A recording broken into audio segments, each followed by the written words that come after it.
এই যে ইমানদার আলী, আমার আশেপাশে জাল ফেলে দেখো, যদি এই উসিলায় তোমার ভাগ্যেও কিছু জোটে।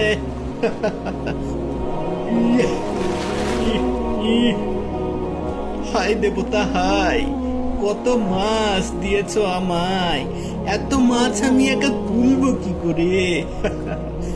এই পিচ্ছি আয়, তাড়াতাড়ি হাত লাগা। ধরতেছি মালিক।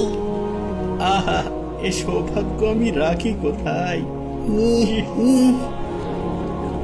হে আল্লাহ, হে সর্বশক্তিমান প্রভু, সকলের রিজিক তোমার হাতে, তুমি আমার রিজিকের ব্যবস্থা করে দাও।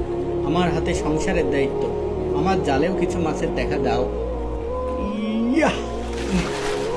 আজকে অনেক মাছ ধরা পড়েছে মনে হচ্ছে। হ্যাঁ, সব খড়কুটো আর মাছ মাত্র দুটো। যাই হোক, আলহামদুলিল্লাহ, আজকে এই দুটো মাছ বিক্রি